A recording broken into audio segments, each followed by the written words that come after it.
Hello everyone, we are live. Welcome to a very special live stream. Today we will be going into the Rocinante Ops Deck, and hello, welcome. I see some familiar people already in the chat, which is pretty cool.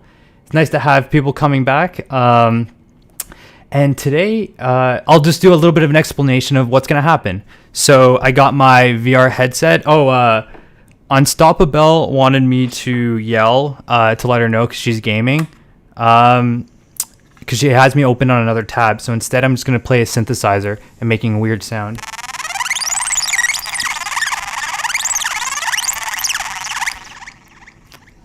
I think that would get anyone's attention, right? Anyways, so... hello, Tweety Erickson. Hello, everybody. So basically what I'm going to be doing is we're going to be going into the Rocinante Ops Deck, and this is going to be the Season 3 version. I have different versions of the set. I might do a more updated version later on. So we'll be going to the Season 3 set. I'll be walking around in it. And once I'm inside, I'll describe a little bit on how I'm doing it and whatnot, because it is interesting being in VR and then also live streaming as well. And then we're going to talk a little bit about the Eagle Moss model. And I got some other stuff planned as well. So stick around. It's going to be a great time. So I think it's about time I get into VR land. Now, I had an interesting idea because I was like, how am I going to read what you guys are saying while I'm in VR? I'm just gonna press play. As soon as I press play, boom, we're in. So if it works, it's gonna work. There we go. I am now in VR. So it's a little tilted actually. It might be because of my base station or connection. So I'm in VR. So anyways, the way that this is gonna work, I gotta turn my controllers on. So I just need one controller for this demonstration.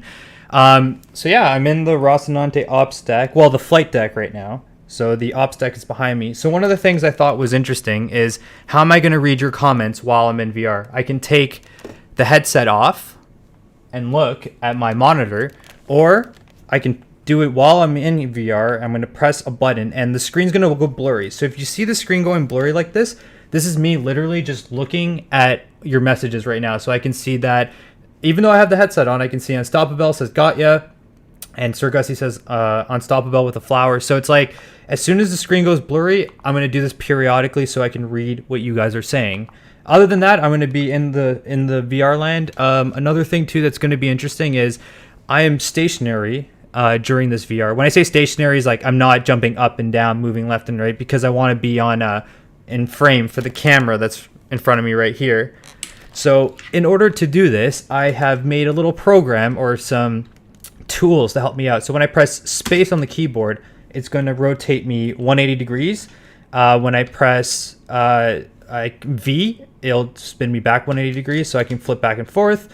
Then I can go left and I can go right. So these are going to be very helpful to explore the Rocinante flight deck, Ops Deck, the whole thing. And these tools are going to be helpful in the future. So the way that I navigate the sets right now is with the controller.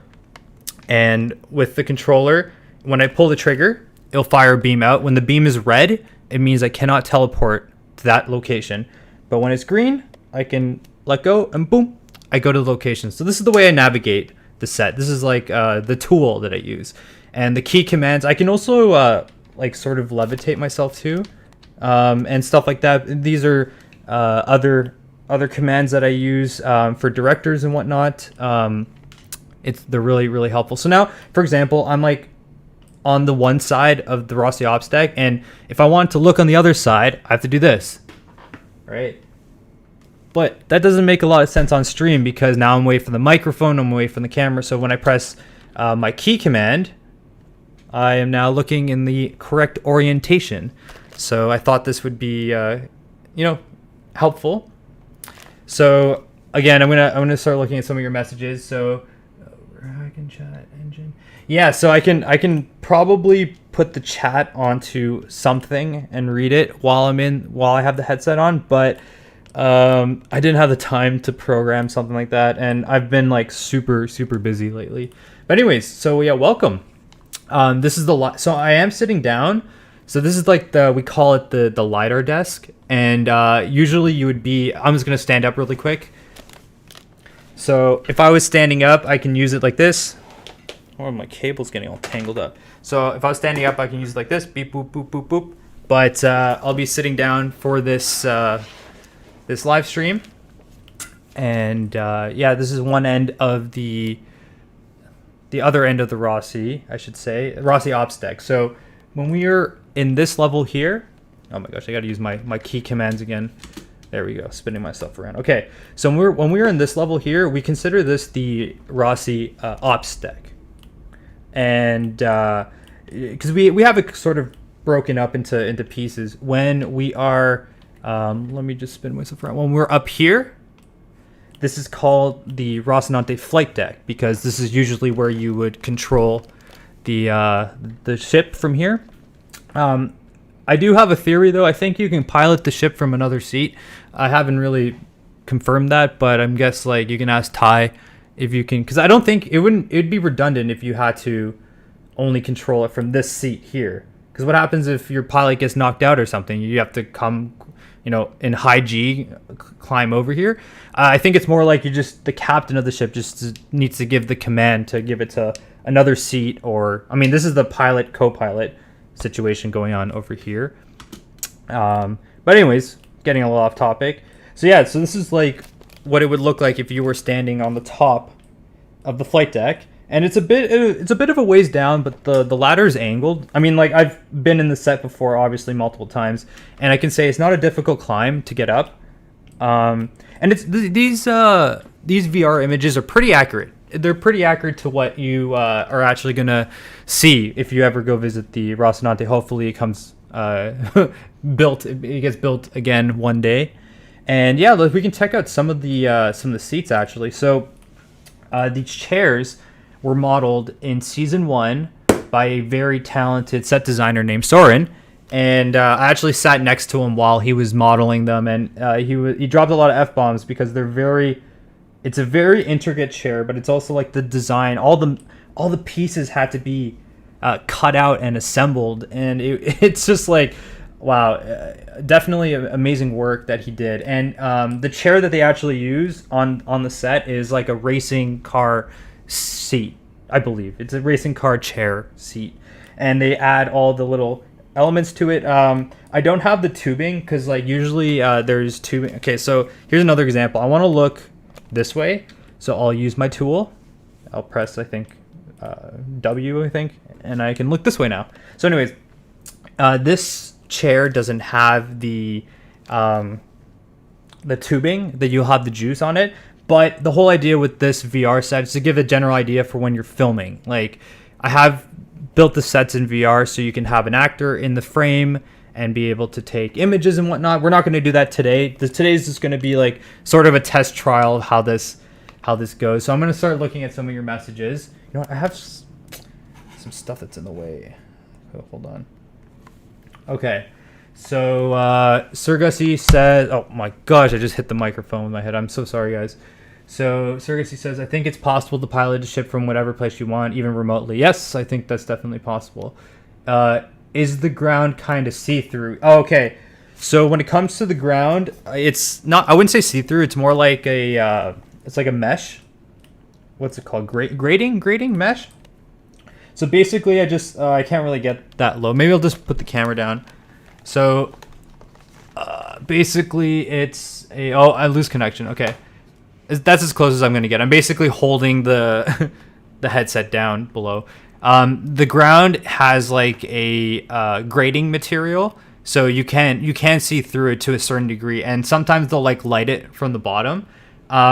Basically, it's in VR. It's just a texture. It's a texture that has an opacity cutout.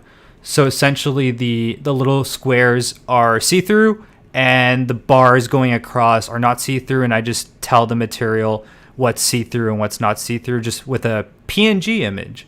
If anyone's familiar with graphic design, that's basically you want some image to be see-through sometimes, you use a PNG image. So yeah. Here are the, so let's, let me go back just a little bit. Oh my gosh, this is kind of awkward.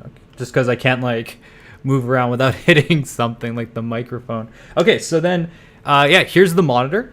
And the monitor has these little, I don't know, they were 3D printed and then painted to look like metal, I believe. And they have them standing on the sides of the monitor. Now, the monitors have changed over time. In season 1, we had these like almost transparent monitors that that would be like projected from the back. So we would have like a hole. I'm gonna stick my head through the monitor.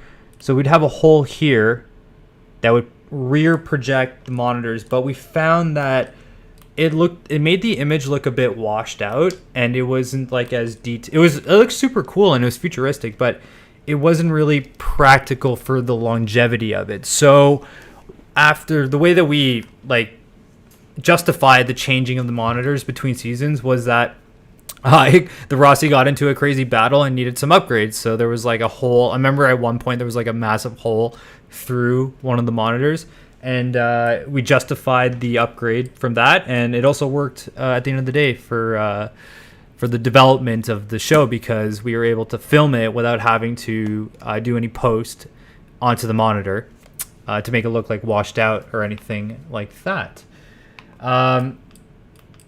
What else can I talk about? So yeah, there's like these details here.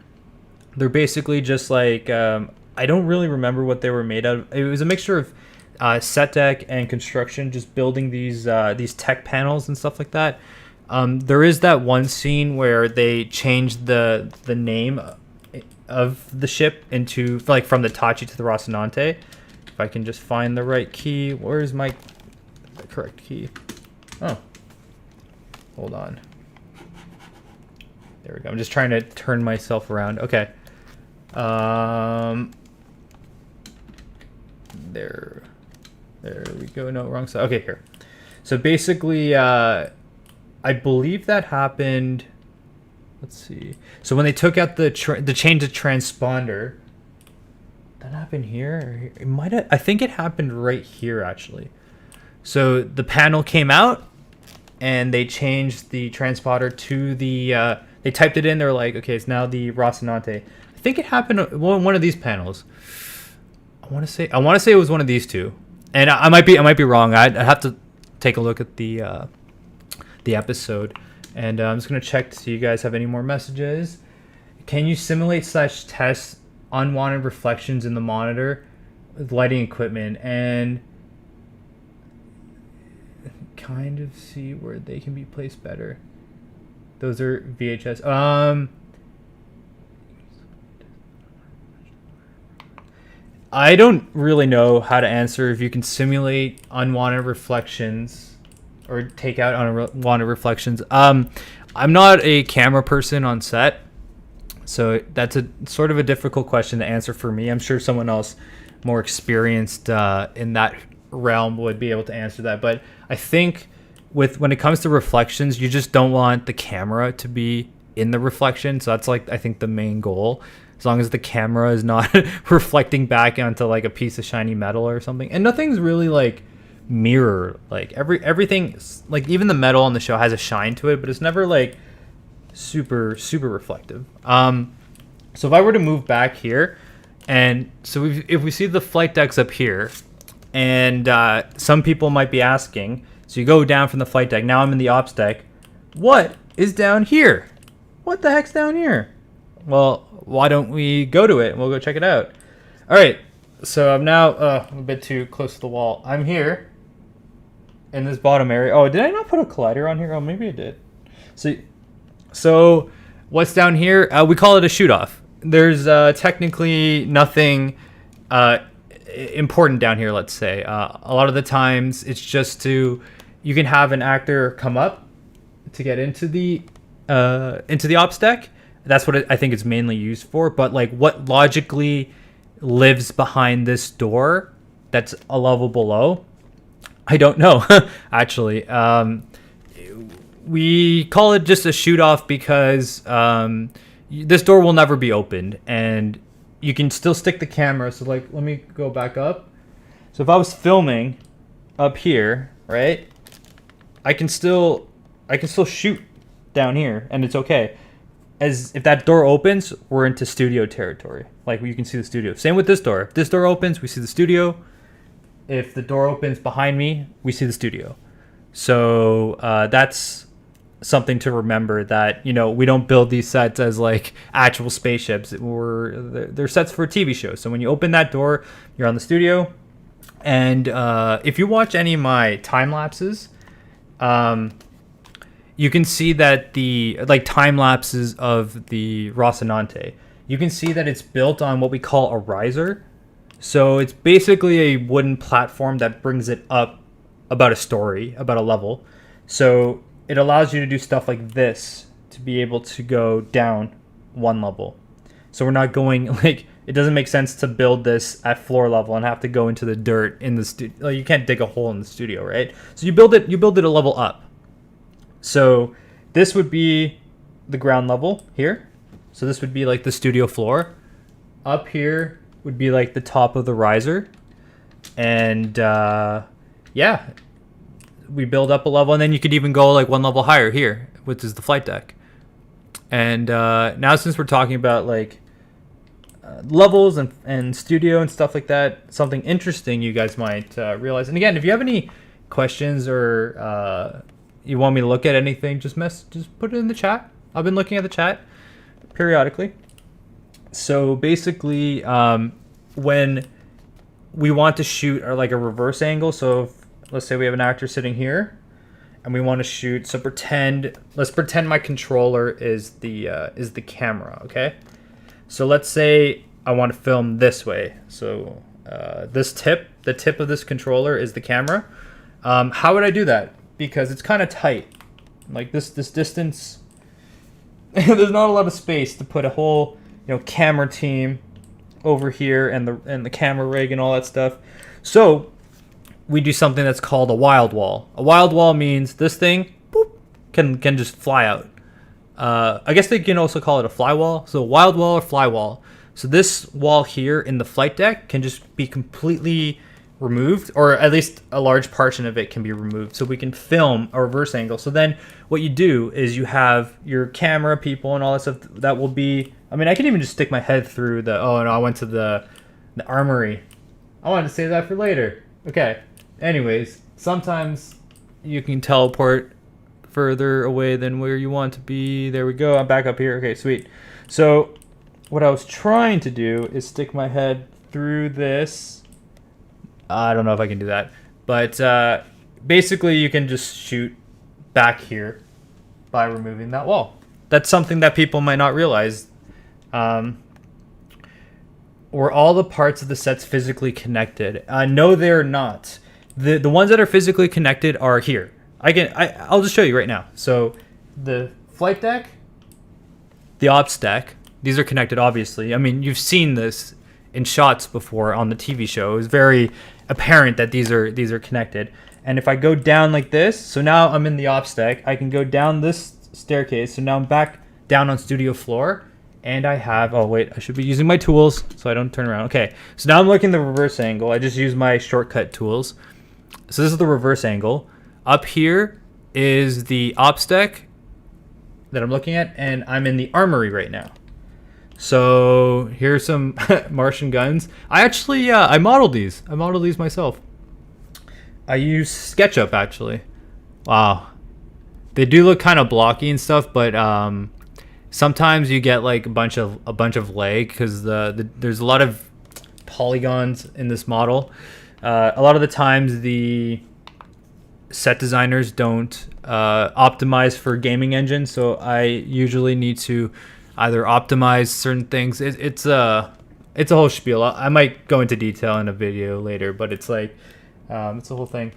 So this is an earlier version. I was saying before, this is the season 3 version of the set. I have multiple versions of it. So I have one version where I actually have like the graphics, you know, in the Armory and on the airlock, in the airlock too. So when it comes to your question about what's physically connected, we have the flight deck, the ops deck, the armory, and if I use my tool to spin me around.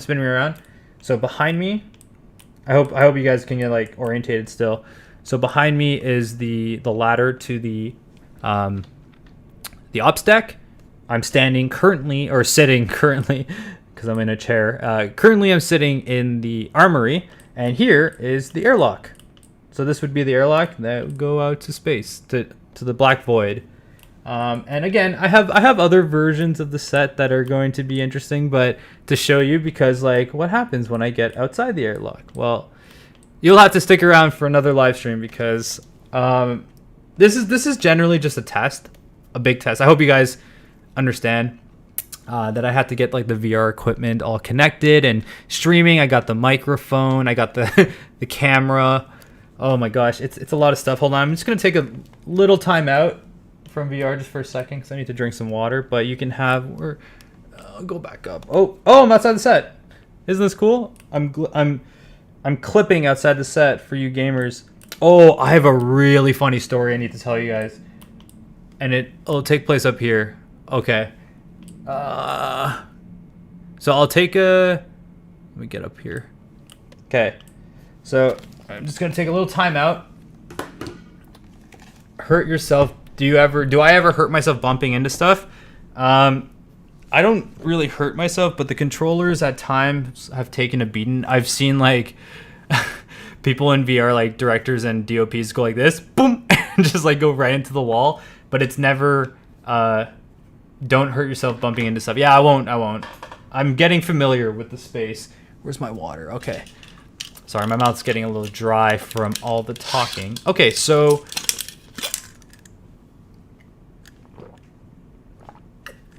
I don't know how people do like hour long live streams without drinking water. I think it's crazy.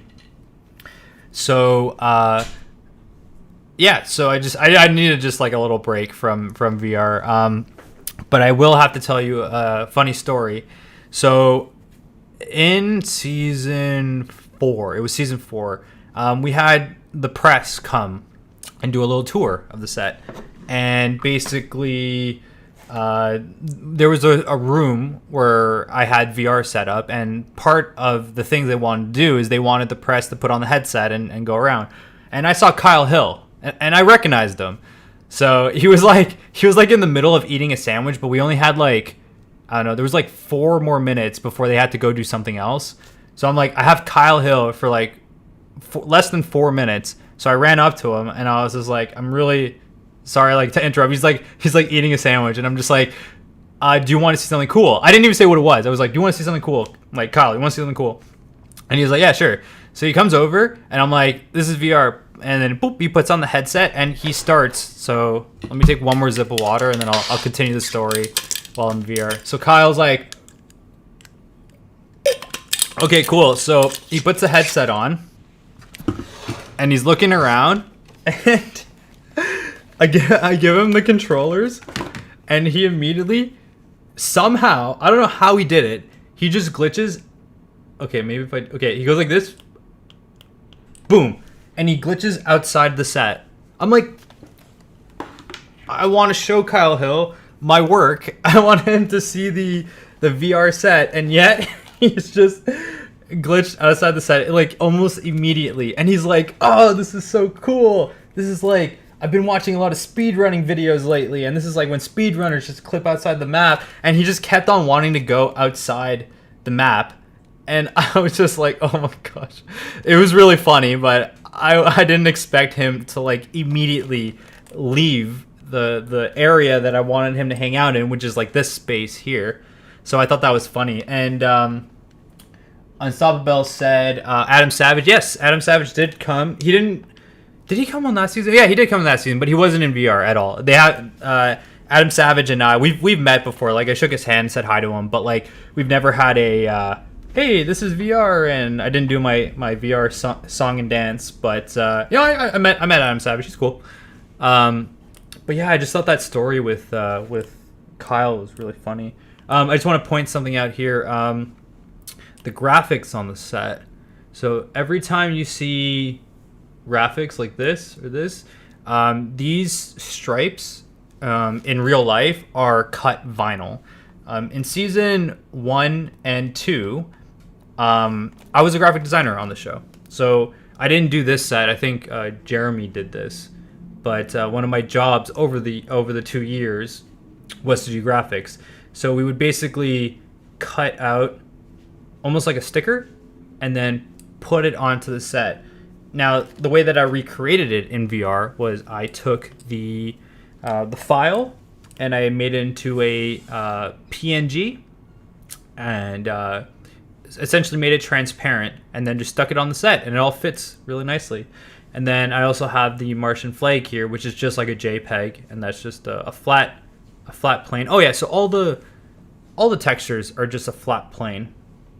Basically, it's like imagine a 3D object that's just one face, and then I put the texture on top of that, and then I put that texture graphic onto other stuff like a wall and curves get interesting because there is a graphic on here and it is a curved monitor. So I think what I did was I just took the monitor, deleted all the faces except for the curve, and then put it back into the program, put the texture on top of it. So yeah, there's a part of my job too is to make the sets look pretty and textured. So oh yeah, we can go here for another example. So this is all PNG cutouts, PNG cutouts, PNG cutouts.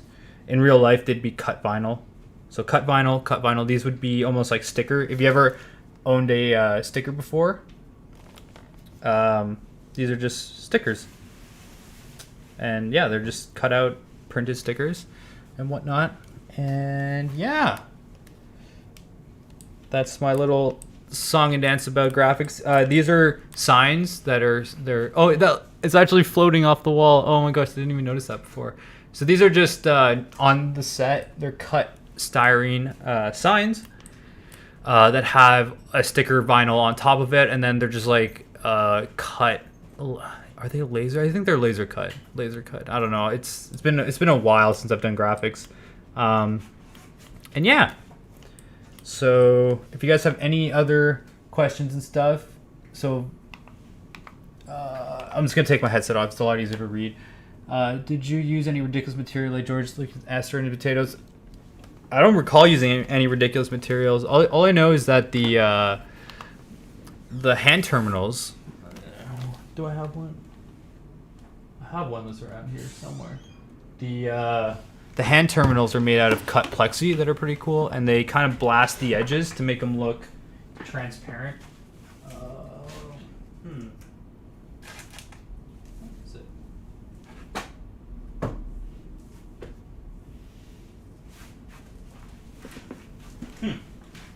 I don't know where my hand terminal went. Yeah.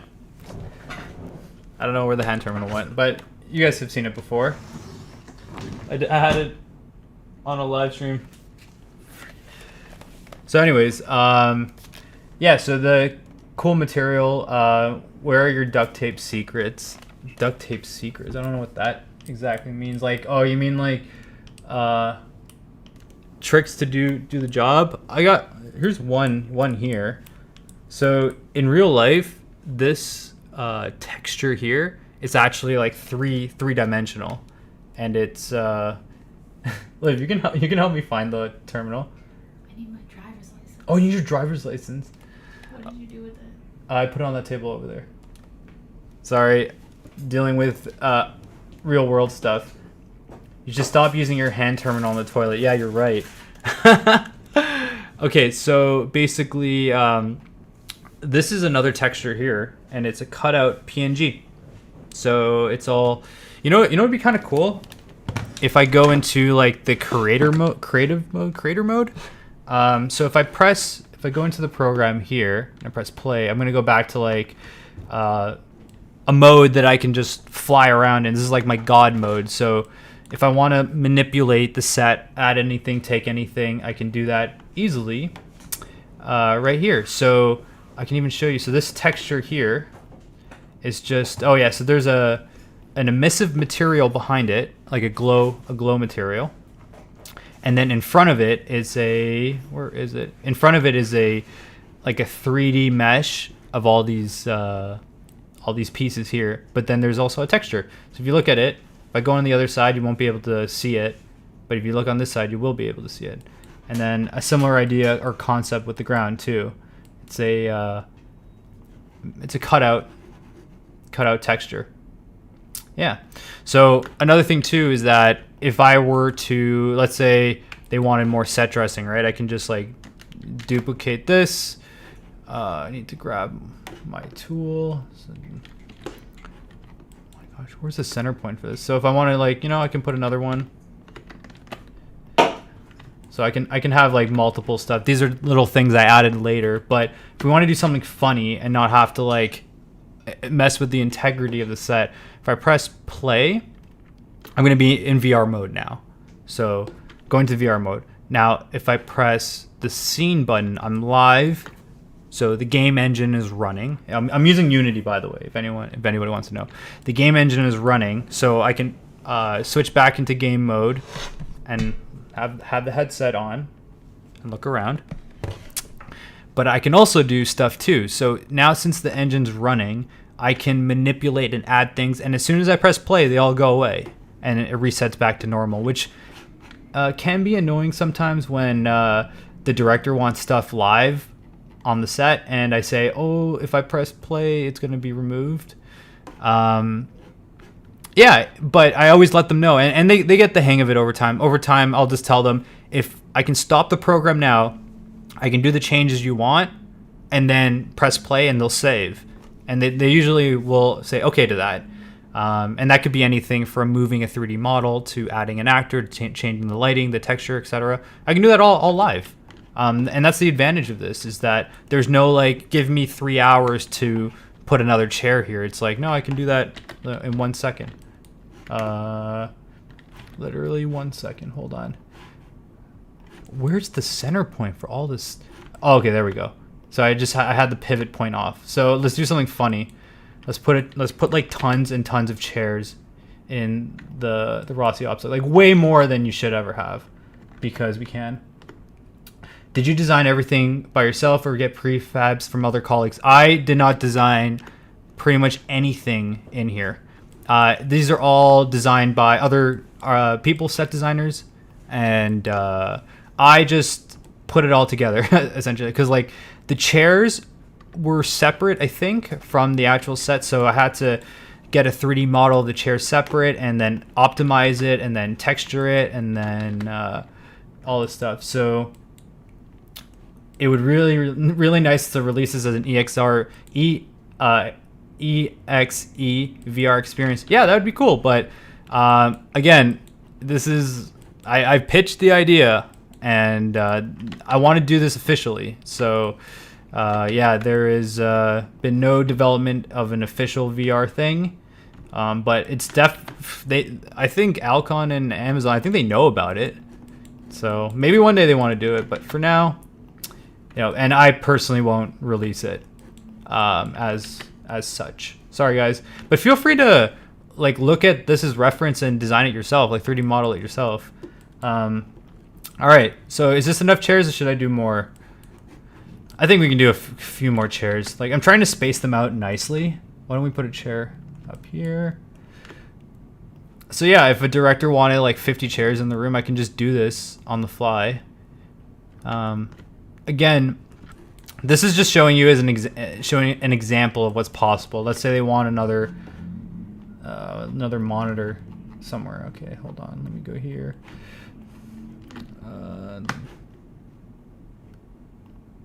All right, so here's the monitor. Here's the screen. Sorry, I got my layers and stuff off camera. Oh my gosh, that just moved it. Okay, let's say they want another monitor. Let me just duplicate this. Let's put another monitor. It doesn't have the graphic on it, but oh well. Let's put, because like one monitor isn't good enough. Let's put two. We are now upgrading the Rocinante, in my opinion. Yeah, maybe one day. Sorry, Regs, but I mean, maybe one day we can release this in some capacity officially. like I showed them. I have a whole like demo. If you guys want to check out the Rocinante VR experience, I set up an experience where we.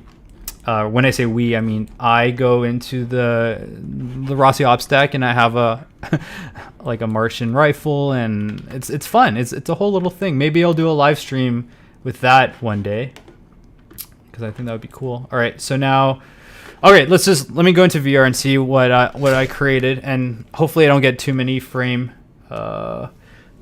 There's no such thing as too many monitors. Yeah, it's crazy because I'm doing this live stream on one monitor because I'm using my desktop, and it is so frustrating because I have like everything kind of minimized and like tiny. Oh my gosh, it's ridiculous. So anyways, so now the flight deck has 3 chairs because so now we have pilot, co-pilot, and 2 co-pilots. But let's go down to the oh my gosh, I'm definitely getting frame drops. Let's look at my creation down here. Oh, it's beautiful. Look at all the chairs. I can have room for all my friends. Oh my gosh, it's amazing. I don't think there's enough chairs. I think we can still put a few more. We can definitely put a few more chairs. Okay, let me go back into... See, this is what I like about the live streams. I didn't expect that I'd be putting more chairs in the Roci Ops deck, but here we are. And don't worry, as soon as I press play, it all goes away and will never be seen again. Yeah, there's definitely not enough chairs. I agree, Regs. The thing is, I want them to be practical, though. Like, when I say practical, it's like I want it so we can have people sit on it. Like, that would be... In 0G, that would be... a lot easier to get onto. I am experiencing some frame drops, but yeah, it is resource heavy. Can I scale one to make a tiny one? Okay, let's make a tiny one, like a little. So the problem is it's resource heavy, but if I look at them all at once, that's when I get the frame drops. But let's make a tiny chair. Should I put a tiny chair on top of the like this? Look at this. If you guys have any more suggestions, let me know. But all right, so now we have a tiny chair. should I also like make another chair? Hold on. Oh, I love this. This is the most fun I've ever had in my life. Okay, so the level of detail is awesome. My architecture models aren't detailed as that. Rat chairs. Are there rats on the Roci? Think about it. Would there be a rat on the Roci? Okay, so now we just made... Oh, I have to see this in VR. All right. You guys tell me, is this... Yeah, it's a chair for a space hamster. Totally. Let me know, guys. Is this enough chairs or do we need more? Do we need more chairs? Oh, hold on. Wrong controller. Mamma mia. Okay. Oh my gosh. You should see it with the headset on. It's all... Okay, so... Look at how cute it is. It's a little chair. This chair, okay, if you look at the size of the controller, this chair might be even too small for a hamster. And there's even a smaller chair. Do you guys see that? It's even a smaller chair. So, wow, that is hilarious. We got it's a chairception. We got a chair, I'll get a chair and a chair and a chair. Oh my gosh. I really hope the creators, when I say the creators, I mean Ty and Daniel, watch this and just like, what has he done? Like, he turned something beautiful into a chair abomination. But I mean, this is funny. I'm having fun. Oh, you know what? I could probably stick a couple tiny chairs in here. Yeah, let's do that. There's definitely not enough chairs. Let's put some more chairs. All the chairs for the 0G moments. Oh yeah, there were rats on the Canberra. You're right. We had a rat wrangler. I forgot about that. All right. So, but would there be rats on the Roci? I don't know. I always like to think that the Roci is like too clean for rats, but rats are they're very mischievous. If the Roci had rats, they came from Tycho, 100%. Or maybe when they were docked on, were they docked? Yeah, they were docked on Euros at some point. If the Roci has rats on it, it was because they were getting upgrades on Tycho, and those buggers came on from Tycho. Those damn. How many items can we place until the software crashes? I don't think it's gonna crash. I'm just gonna have like the frame rate's going to be atrocious. You can't really see it in the VR, like in like watching the live stream. But when I have the headset on, it's all like it's like you took too many whiskeys. That's what it feels like. Everything in the middle is a churn, including the tiny chairs. Oh, that was funny. All right. So I like these tiny chairs. I think these tiny chairs are good. I was planning to do something funny like this, but I didn't really know what. I didn't think there were going to be chairs. Why don't we make one big chair and just have it like floating? Like just one massive chair. Okay, this is getting a little out of hand now, but oh well. It's just one massive chair. The chair is for a mouse, Bobby's rat. Ah, good point. Yeah. She can bring her rat on board. I wonder, do they give juice to the rat too?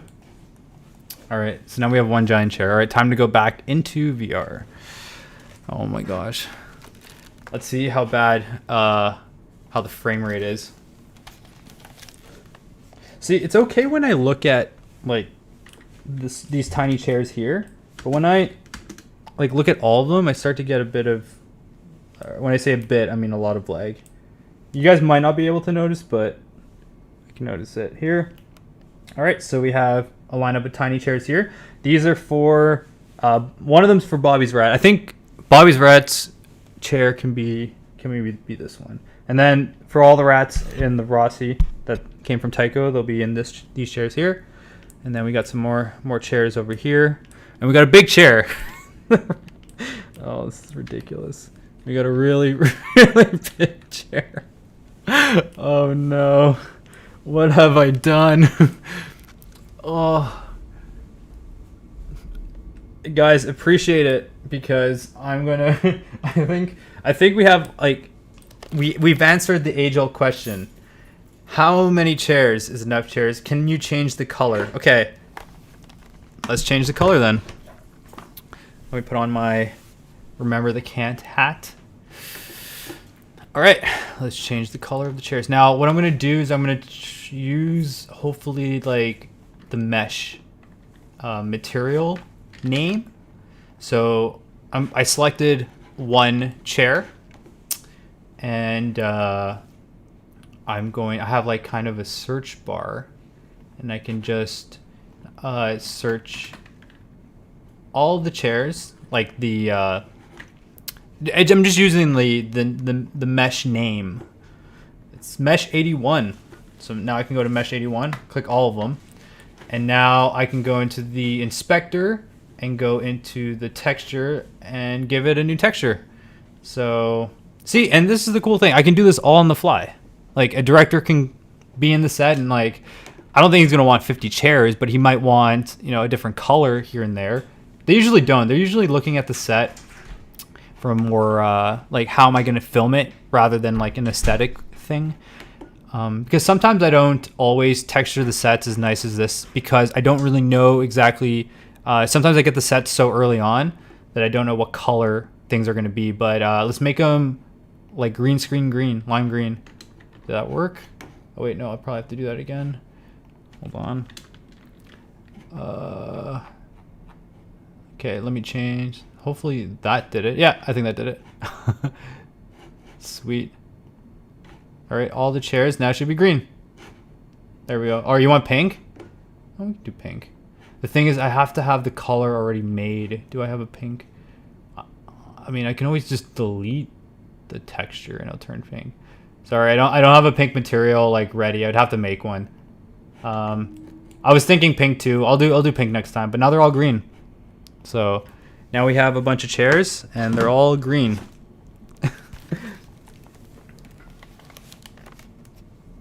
Look at that. Oh my gosh, this is ridiculous. So if you guys want me to do anything else funny, let me know, because I'm gonna pretty much undo all this like instantly. It'll be undone, but we can appreciate it for now. Maybe I'll take some like what I like the little MCRN sticker that's just floating. It probably attaches to here, and it just ended up floating for some reason. So yeah, Look at my work. So if I go like this, you can just take like a. I just want like some wide shots, so we can take a screen grab. Someone take a screen grab. That's funny. All right, maybe we go look at the other side. Oh, the tiny chairs. Look, they're so cute. Oh, the little chairs. Let me use my tool to spin around. Wrong way. Okay. Okay. Oh my gosh. What have I done? I do like the monitor upgrade though. I think that was the best thing to come out of this. For sticking monitors in random places. All right. Any other suggestions? Battle mode red lighting. Okay, I'll undo it and then I'll do battle mode red lighting. Let's tour the. Nah, we're gonna tour just this for today. All right. I think that's enough. So now watch this.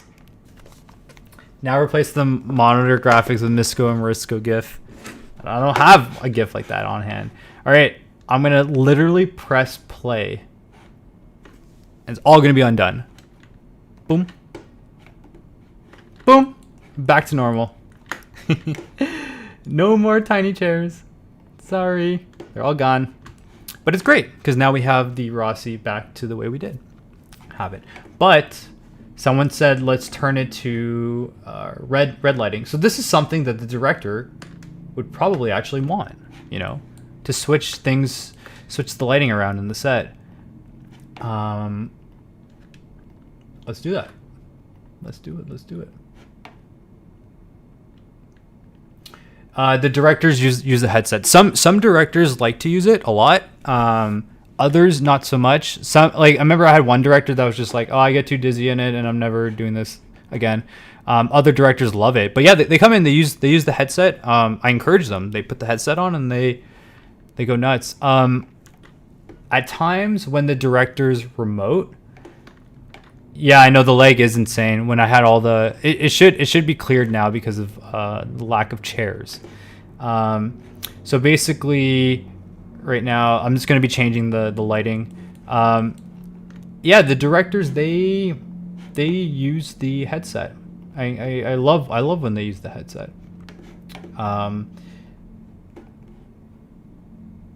Think of building an iPad holder for your armchair. Yeah, you should. Okay, so I'm just gonna do this really rough because I think the red that I'm making, the red's a little hot. When I say hot, it's like almost like a graphic term. It's like it's too vibrant. But we'll get red lighting in the Roci.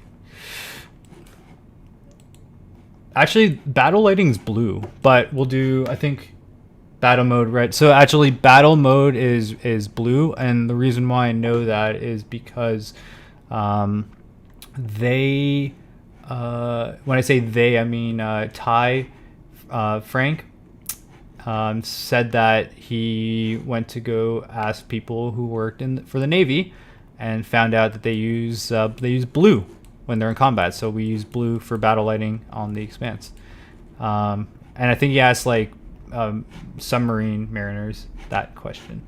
So now the texture for this is off. Oh my gosh.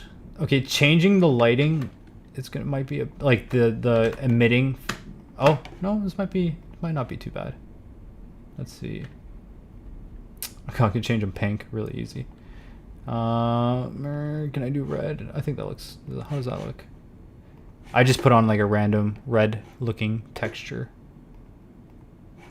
Oh, that looks good. Sweet. All right, we're getting there.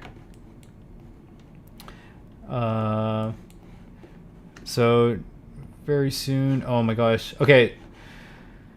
There we go. Okay, so now I gotta do copy. Okay, let's do boom boom. There we go. Breck likes using it a lot, loves it. I actually, depending if he's here or in LA, I'll send him stuff virtually, and he has, I mean, he's bought by the company, but he has his own setup, and they set it up at his office or wherever he needs it. And yeah, Breck uses VR a lot.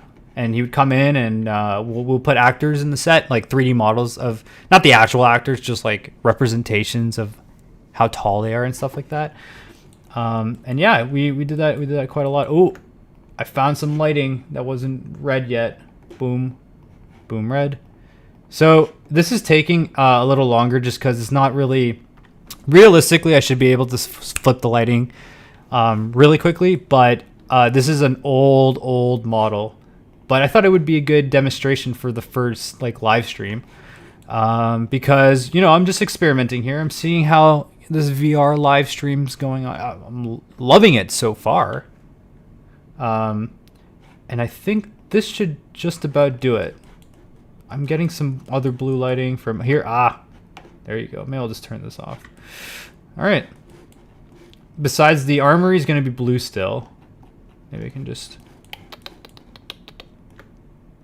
It's going to turn it off for now. Yeah, but in future sets, I usually have all the lighting on one layer, and I can change things a lot quicker. This set is a little bit more... it's the first set I ever put in VR. This, what you're looking at, is the first set that was ever in VR for the Expanse show. Okay. So now we got red lighting. Hopefully the lag is better.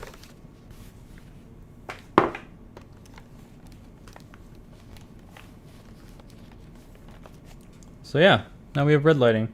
I would, if I had to finesse it, I'm getting some white light from somewhere. It might be from outside the set. Sometimes I overlight it so you can see the detail. But, oh, the white light from there, damn it. Okay, hold on. I just realized the floor, the ground lighting is white. Oh, and all the monitors too. Can I just get rid of these? Lag is good. Looks good. Lag is good. So I hopefully that means that there is no lag. All right. Should work. So I'm kind of just trying to group things up and be able to. I'm just gonna probably just get rid of floor lighting for now.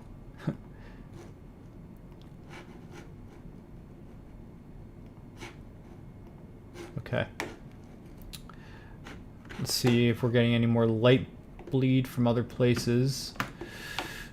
Again, I'm doing this all on the fly. So imagine if a director said to me, like, just a few minutes in advance, like, hey, I didn't even know doing this live stream I would be changing the lighting, but yet I can do it. Of course I would want this to be a bit faster, but I learned over the years. This is the first set I ever put into VR. So over the years, I have built tools, I have optimized things to make it make a process like changing the lighting a lot quicker.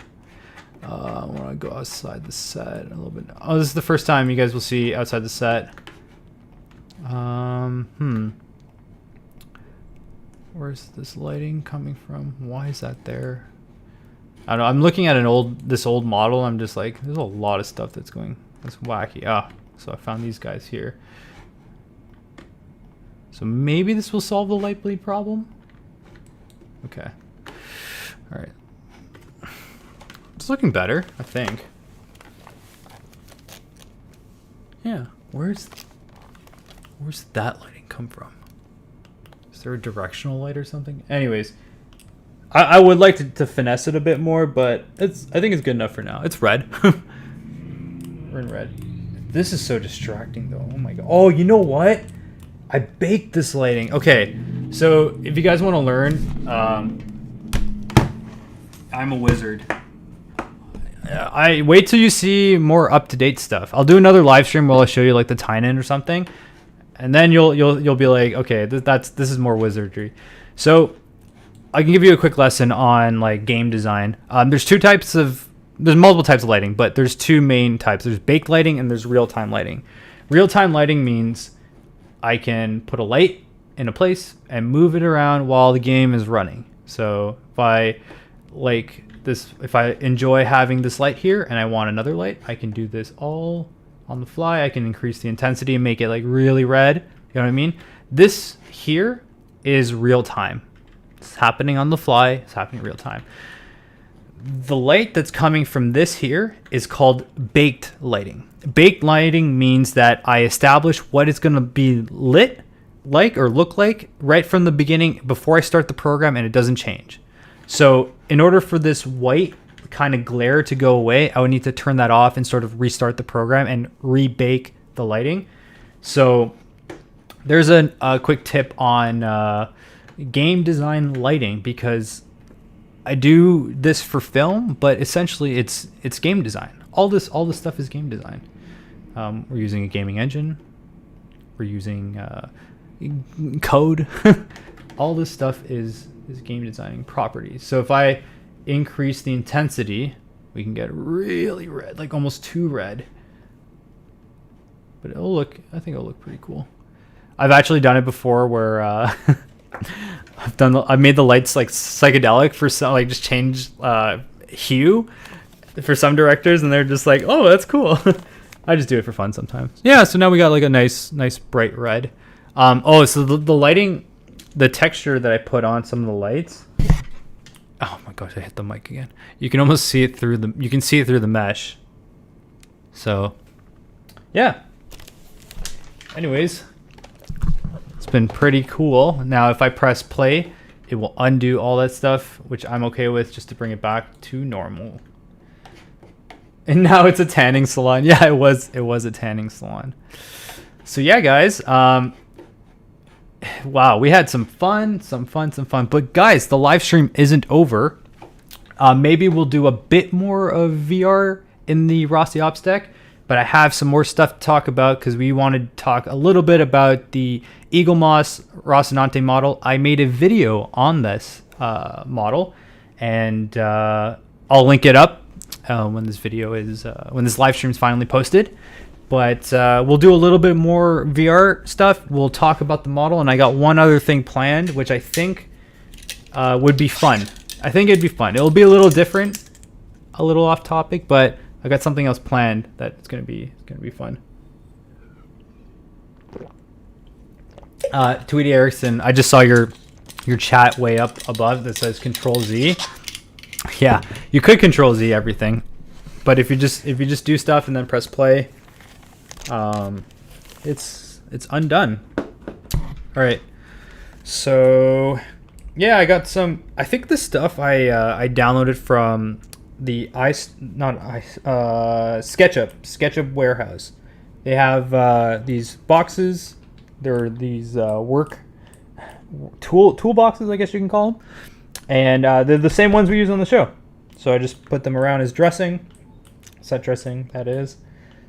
And yeah, I mean, I think we've done enough so far in this set. I think we've done it justice. If anyone has any questions, anything that you want to see regarding this set or know regarding this set, I put a little particle effects, as you can see. They're really cute.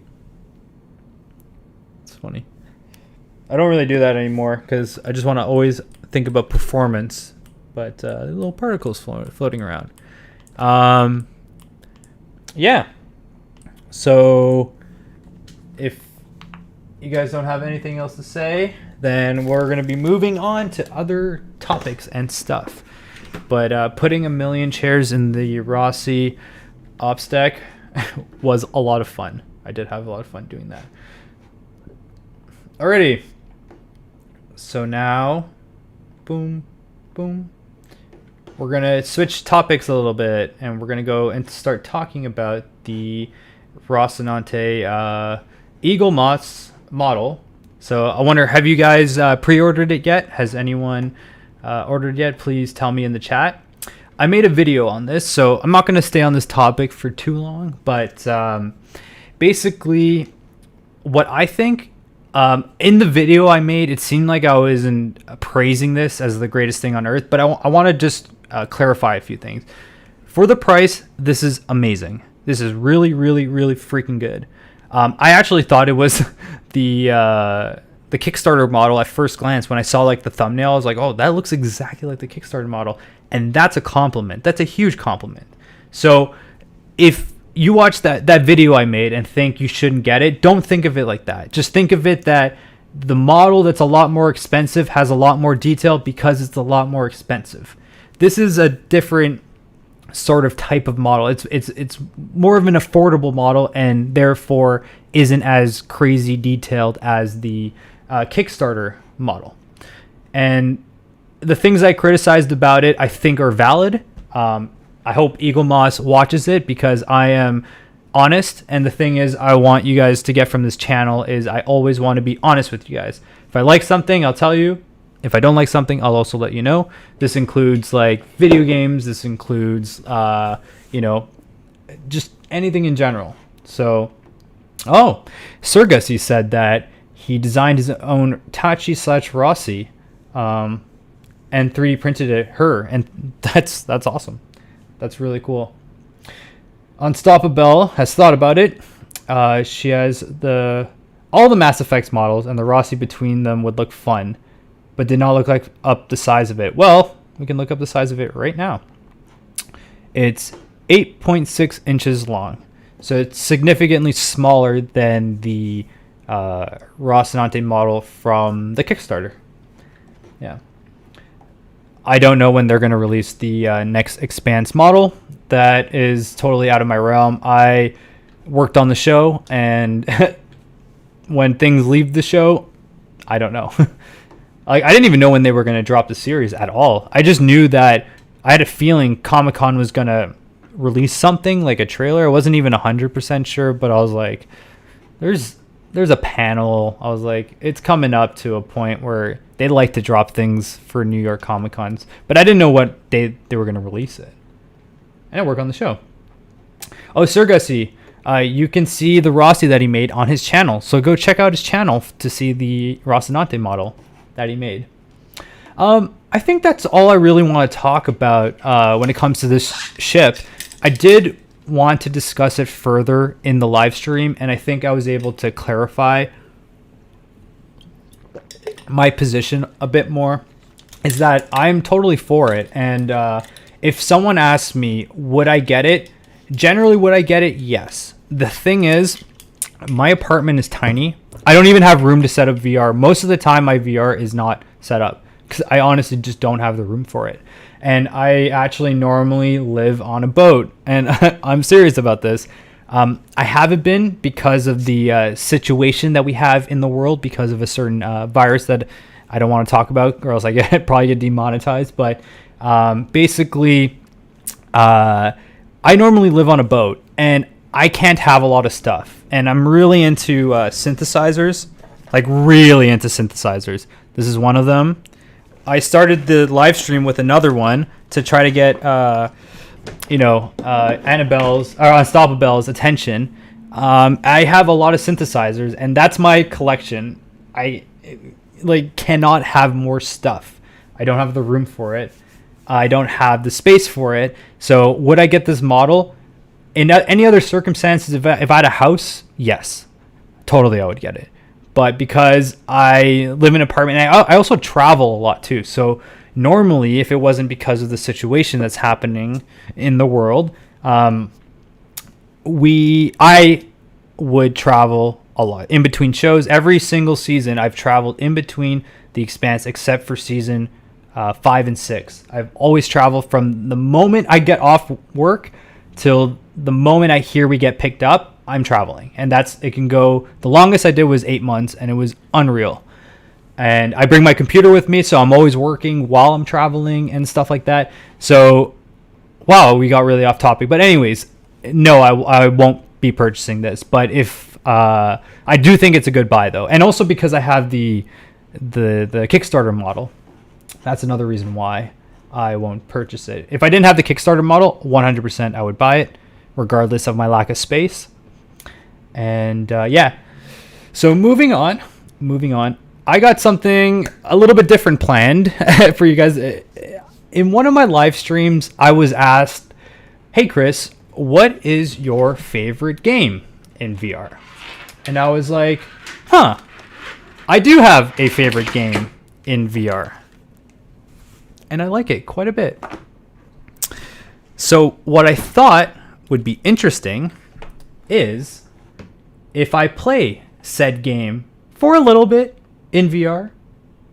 I know this is a bit off topic, but I thought it might be interesting for you guys to check out what is my favorite game in VR.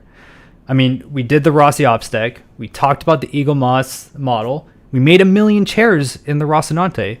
What is there left to do? And what I think is left to do is to play my favorite game in VR. My favorite game in VR is called Space Pirate Trainer. It's amazing.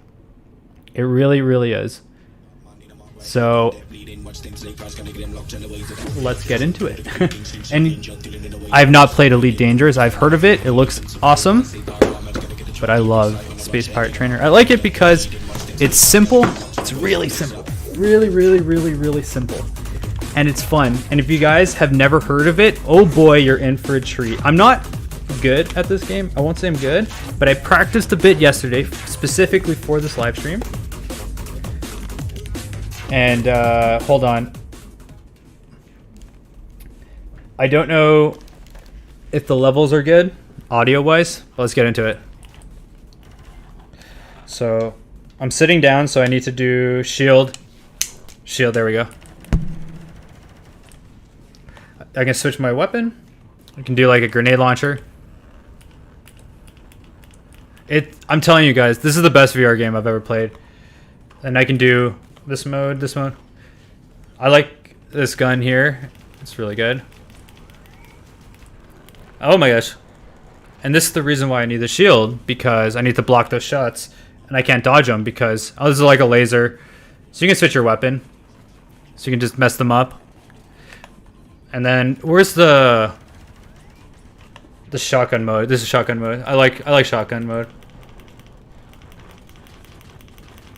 And this game has had updates before too. Like, it wasn't always this good, or like this exact way. Like, guys, doesn't this look like fun? I love this game. And sorry I can't see your chats, but come on, let's go. So I just got a power up, so now I can go ape crazy on. Let's go. I'm probably gonna start using the grenade launcher now because there's gonna be more enemies. Oh, maybe not.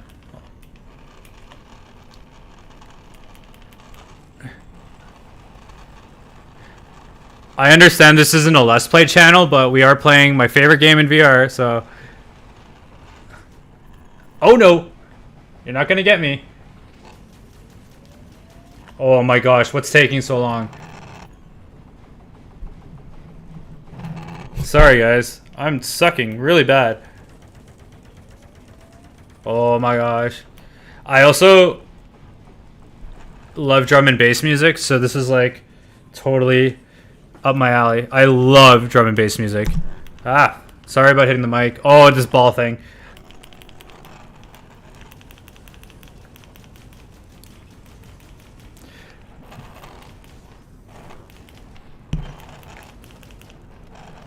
Normally you'd be able to dodge it, but dodge like the bullets, but I'm playing in sitting down. I'm playing sitting down, so time for some grenade launcher mode. Boom, boom. And I'm normally not this good. I practiced a little bit yesterday. I had a lot of fun. Wave 10, let's do it.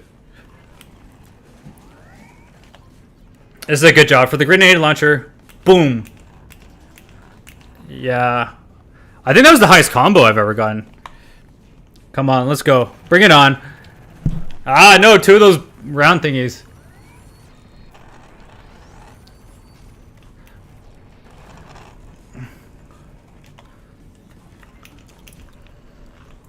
Should I use a shotgun? I don't know what I should use. Ah. Come on, let's go. Wow, the shotgun's doing nothing to it. Ah, sorry for hitting the mic again. Hold on. It looks like a good workout if you play it hardcore, yeah. Oh my gosh. Ah!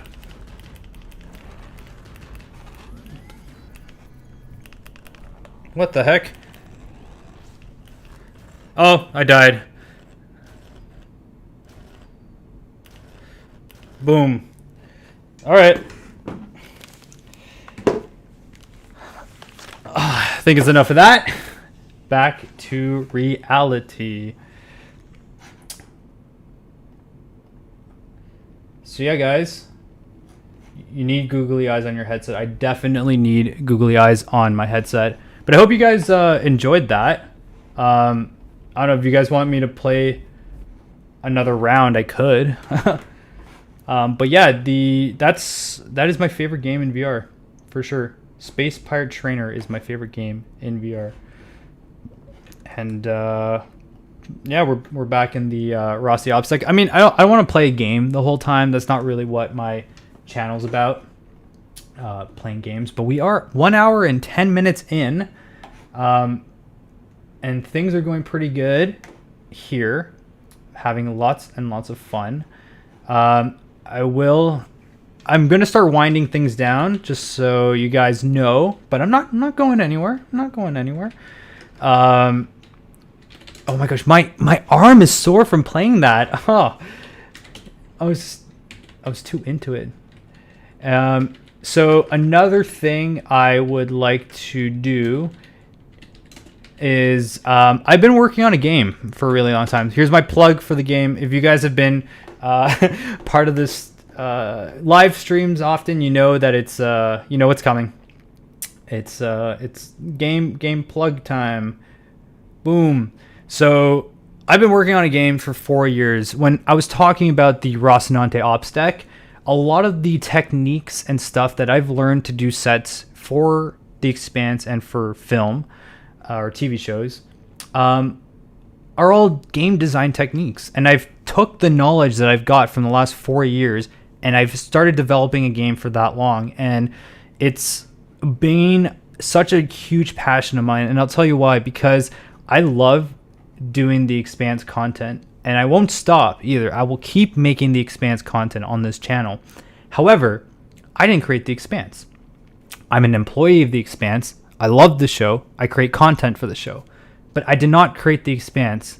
I did, however, create the Indigo Parallel, which is the game that I've been working on and want to talk about. It's available on Steam for PC. It's not in VR. I'm not a huge fan of developing stuff for VR. That might be something fun to do. Okay, I got an idea. So I don't exactly like developing stuff for VR. I enjoy just a standard single player story driven game. That is like my jam, bread and butter. I like it to be artistic. I like it to be weird and different.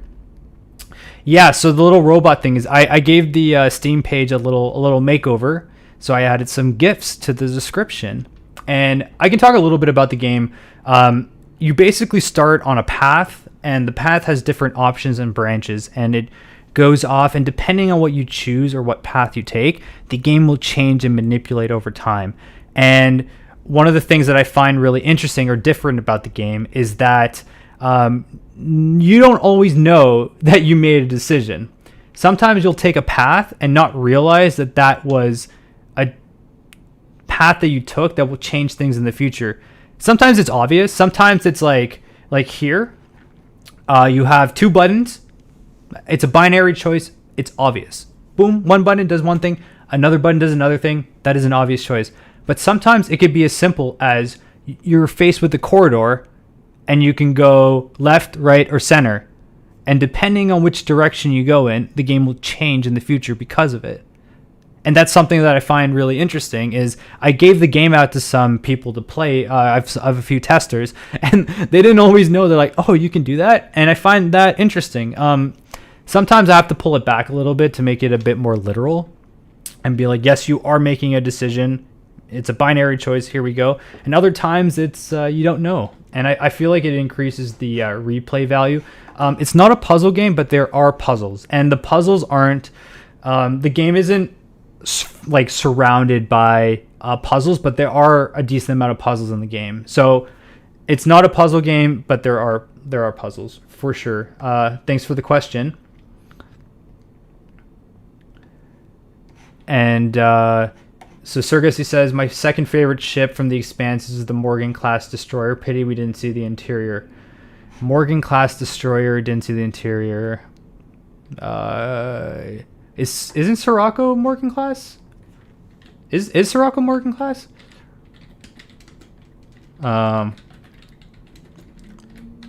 Because no, the Sirocco is a Sirocco class. Duh. I don't. Give me an example what the Morgan class is, please, because I can't remember off the top of my head. But yeah, so I think that does it for the plug for the game. Oh, another thing too that's really cool is that I have a trailer coming out soon. Really soon, like Monday. So I've been working on a trailer for about a month now. It's a small MCRN ship. Okay. Thank you, Sir Gussie.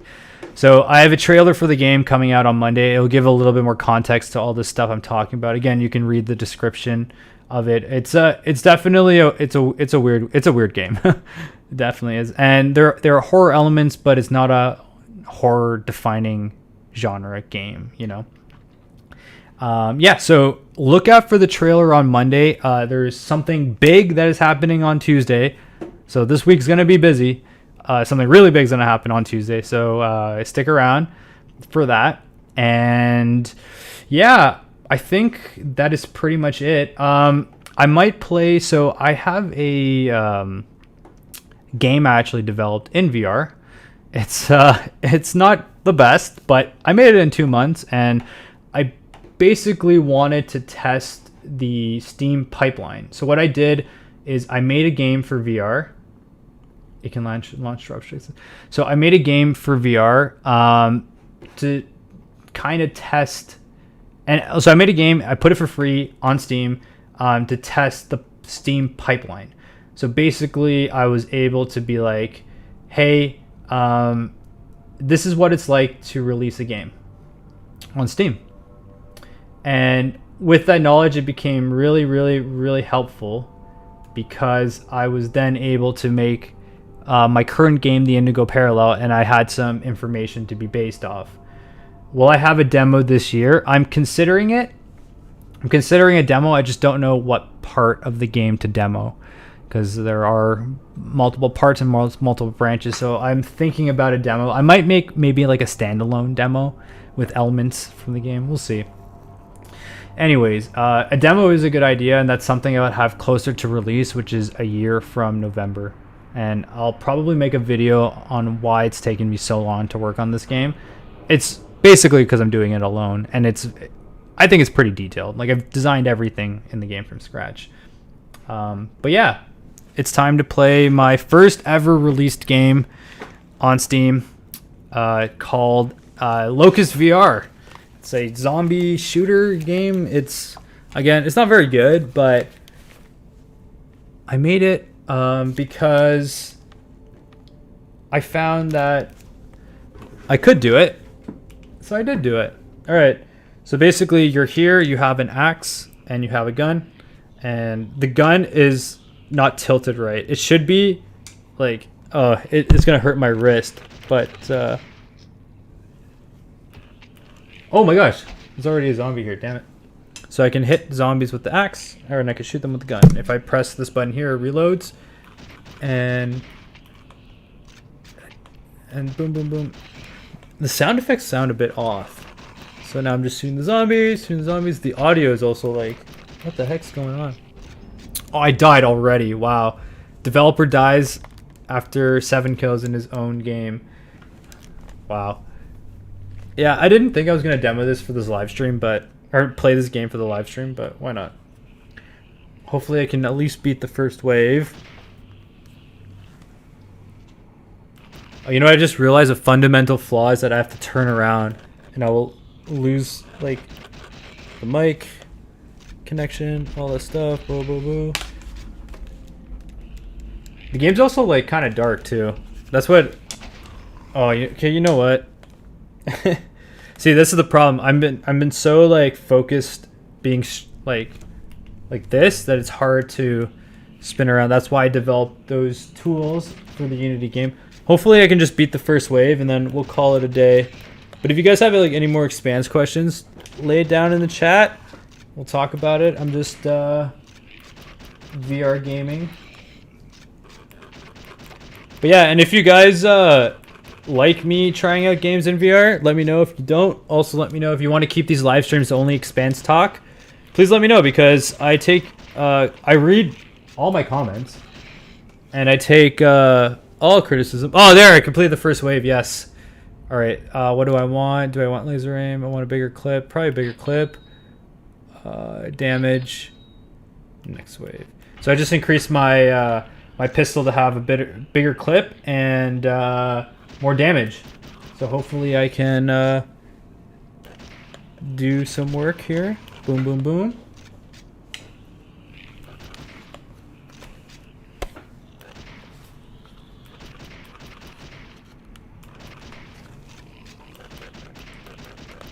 Come on, let's go. Sometimes they'll fall on the ground and start crawling. Ah! I mean, I think playing this game's appropriate, though, because it's Halloween, right? Boom, boom, boom. Boom, boom, boom. It's funny because I started watching some people who were playing this game.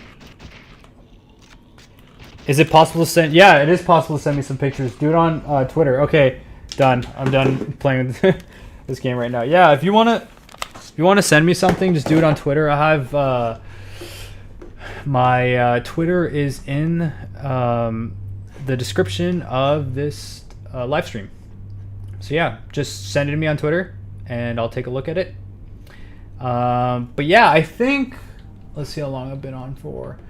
I've been live streaming for 1 hour and 21 minutes. Unstoppable says, I kind of want to learn to 3D model some tiny thing, and you import the file and put it on the chair in the Roci. Is that possible? Maybe for a future live stream. Sure, why not? We can do fun stuff like that. We can do a lot of stuff. I'm still theorizing about making a video about how to model your own low poly like spaceship. I've been thinking about that.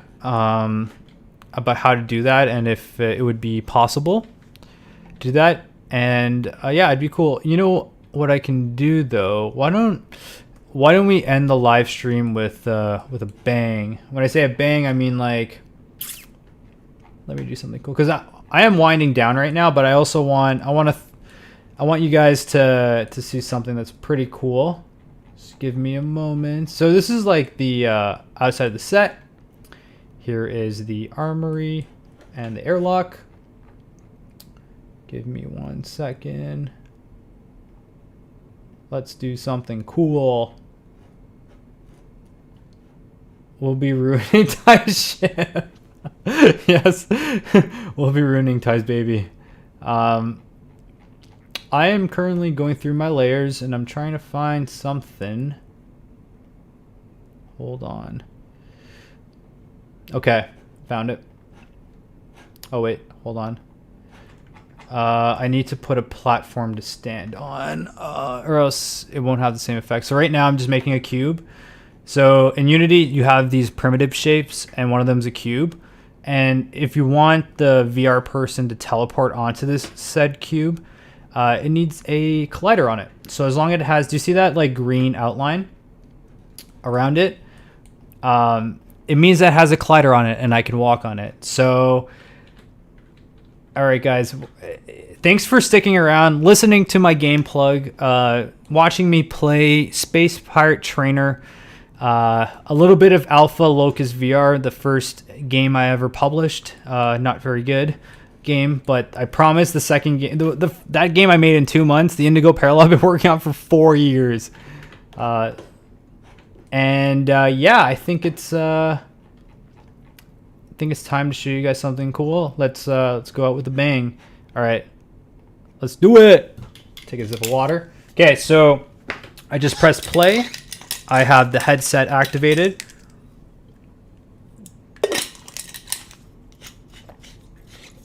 Okay, so I'm gonna unplug. I have my headset connected to my headphones connected to the headset because I was just playing games in VR.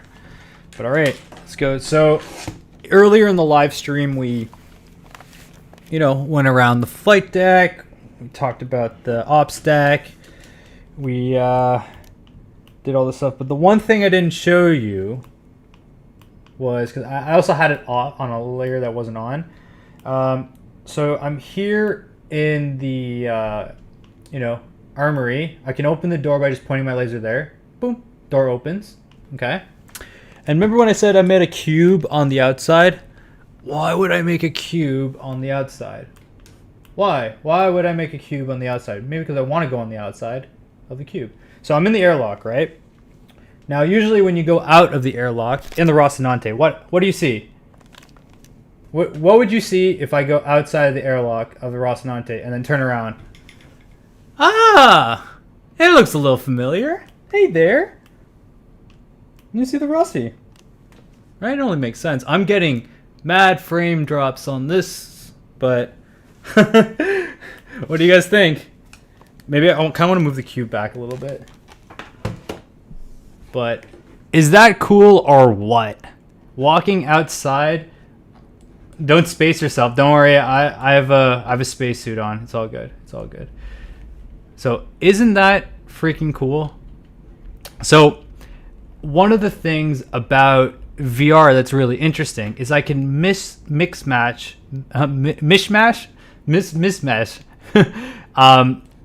VFX and sets together. So when you leave the airlock of the Roci, right, you can be outside of the ship.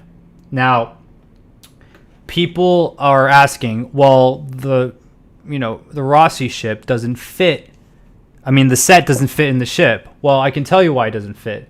Because this is what it would make sense logically on Earth with gravity and the way we built the set. So, here's the flight deck. I'm probably going to make a separate video on this topic. I'm not exactly sure what it would be like. So here's the flight deck. You can go inside. Here's the flight deck. Here's the ops deck. Here's the ops deck. Here's the armory. Here's the airlock. And you go out the airlock, and what do you see? You're in the Roci. So from this perspective, it looks fine. But logically, it's like this. So, and this is the first time anyone's ever seen this. So congratulations, everyone who's on the live stream. This is the reason why, the Roci doesn't fit in the sets, because we're on Earth and we have gravity. And in order to make the set work, you would have to do something ridiculous. Like you would have to build it, I don't know, like a certain way. You'd have to build it like this, maybe? Like, I can't even. The layers are all different. But anyways, you'd have to build it very dangerously on Earth if you wanted to make it work logically. Because you got to think, if you're moving this way, right? Up, like this, you have thrust gravity. Therefore, you want your ground to be here. But which also means that you'd have to stack everything on top of each other, like this. Because thrust gravity, you're going up like this. You want to stack everything like a sandwich, right? On Earth, we don't want to build things like a sandwich, because then we'll be going through the studio ceiling. It'd be illegal to build that. So instead, we do it horizontally with a bit of verticality. We have 3 floors going up that I talked earlier on the live stream. So you have your ground, your studio floor. You have your ops deck, which is your second floor that's built on a riser, and then you have your flight deck. So there you go. So yeah, here is there's going to be a bit of lag, just because I think later on, I think I optimized the model. Where's my keyboard? So there's definitely lag and some frame drops, but it's because this is the VFX model and it's like super detailed and high poly. But yeah, this is the outside of the Roci. I'm going to do a separate live stream where we'll only do the Roci exterior and maybe the exterior of some other ships. But yeah, So I hope sticking around till the end of the live stream was worth it. Here's like, look how detailed it is. Super detailed. But yeah, I'll do a separate live stream where we're only focused on the exterior of the ship. I just wanted to give you guys a little treat for putting up with all my gaming shenanigans, playing Space Pirate Trainer, making a million chairs on the Roci Ops Deck. Even though that stuff was really fun and stuff like that, at least sticking around to the end was worth it, I hope. And I think a humanoid dummy model would be cool the next time. Yeah, so the next time I might do something like I'll bring in the director tools. So I'll have a camera, be able to take some still photos and some actors we can put into 3D model representation of the actors. No, Rick, thank you, man. Thank you guys for being here. I like how much the channel's been growing, and it's been a lot of fun. I've been slowly falling in love with doing these live streams, and hope you guys are going to be around for the ride. But yeah, I'll do another live stream later on. I don't know when. Things are getting really busy, especially with the game, the Indigo Parallel. But I hope I'll do a live stream at some point, and we'll go into more director tools. We'll make there wasn't enough chairs in the Roci. Maybe we'll put more chairs in like the Tynan or something. I did do a poll talking about what set do you guys want to go in next, and the exterior Roci won, so maybe we'll put some chairs on the exterior of the Roci. And yeah, so I'm going to be, if you guys haven't realized, I'm going to be winding down. This will be the end of the stream, and I hope you guys enjoyed it. I had so much fun. That was great. Duplicating chairs on the Roci Ops Deck was a lot more fun than I thought it was, and I didn't think we were going to do it. But I do have another idea of making a video. It's going to be a more comical video about duplicating stuff on the sets of the show, so stay tuned for that. And again, guys, thank you very much for watching. Subscribe to the channel if you haven't already. Click the bell icon to get notified when I am coming out with something new, including a live stream. And peace out. I'm really glad I did the poll. So the next live stream, I don't know when it will be, but hopefully sooner rather than later, I'll be on the exterior of the Rocinante, and we'll have some fun there. So ending the stream now. Thanks again, and peace out.